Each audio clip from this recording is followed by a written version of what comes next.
guys, welcome to another edition of Tobi's Books, where I review books in 4 categories: financial, business, motivational, and autobiography. Last week we looked at the book Rich Dad Poor Dad by Robert Kiyosaki, which has to do with a lot of your mindset, how you think about finances. This week I'm going to bring to you something far more practical.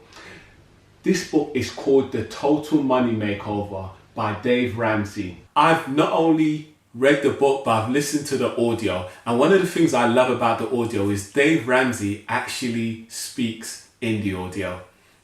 Usually, most people get somebody else to do their audio books, but he does it himself. And that's so awesome because his personality comes through.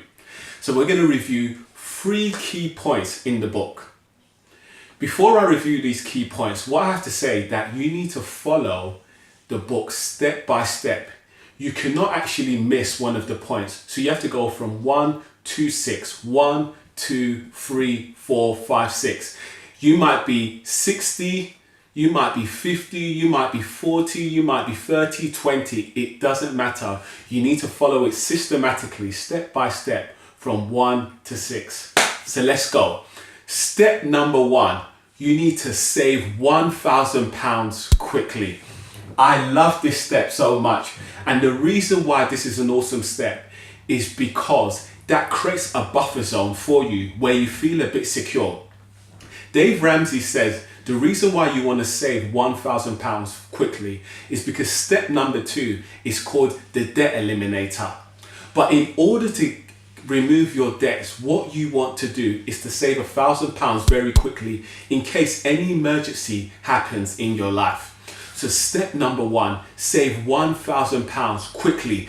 Have complete focus. Do whatever you need to do. You might have to sell something on Amazon. You might have to sell something on eBay. You might even have to sell something on Facebook Market. It doesn't matter. Save £1,000 as quickly as possible. Step number 2, the debt eliminator or the debt snowball.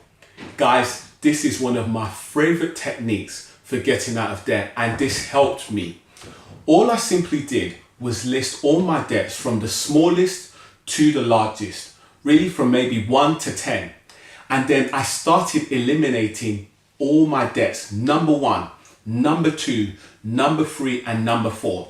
The reason why you need to list all your debts from the smallest to the largest is simply because once you start removing those debts, especially the small ones, it acts in a psychological manner where you start believing that it's possible to get rid of all debts. It was one of the best things that I could have ever done. I had maybe £25,000 worth of debt.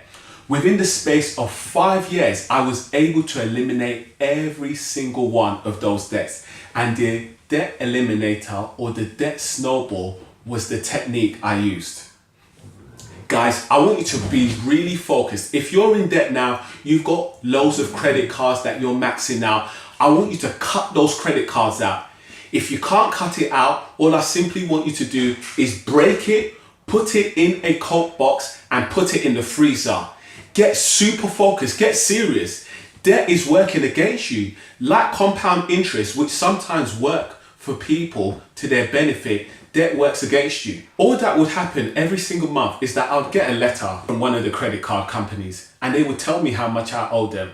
And I would pay off the monthly fee. However, nothing was happening until I got super focused. I attacked, like my favorite football team, Liverpool. Attack, attack, attack. I started getting rid of each debt one by one, and it just built my confidence to the point where I eliminated every single debt. Listen, the reason why this is so important is because once you've eliminated debt, you can start building again. You can start saving. You can start investing that money. Whilst you're in debt, it's working against you. So I want you to put aside everything and attack debt in your life. So step number 2 is the debt snowball or the debt eliminator. Guys, let's get super focused and get rid of debt in our lives. Step number 3, finish the emergency fund. So step number 1 was to save £1,000. Once you've completed that, step number 2, you get out of debt. Step number 3, you finish off the emergency fund. This one is crucial, and this is where I am. You need to save between 3 to 6 months worth of income in case any emergency happens in your life. Recently, I was watching the news and it came out that a big company had gone into administration and about 6,000 people were about to lose their jobs. As I started thinking about this, I realized that most of us live from paycheck to paycheck. Step number 3 is going to get you out of this cycle where you have some sort of financial peace. So step number 3, you need to save 3 to 6 months worth of income. In terms of money, it really depends how much you get paid per month. But I would say save between £5,000 to £25,000. And what is that's going to do? It's going to create a buffer, a sense of security and peace in your mind, where you know that if an emergency comes up, that could be a sickness issue, that could be being laid off from work. You've got something there to keep you going for a certain length of period. For those who are watching, I would say save 6 months worth of your income. I'm not going to go into the last 3 points of the total money makeover. What I'm expecting from each and every one of you is to start completing the first 3 points. So go out there and grab Dave Ramsey's book, The Total Money Makeover. Guys, thank you again for watching my video. Next week, we're going to be reviewing the book, The Richest Man in Babylon by George S. Clason. Until then, why don't you click on the box right here.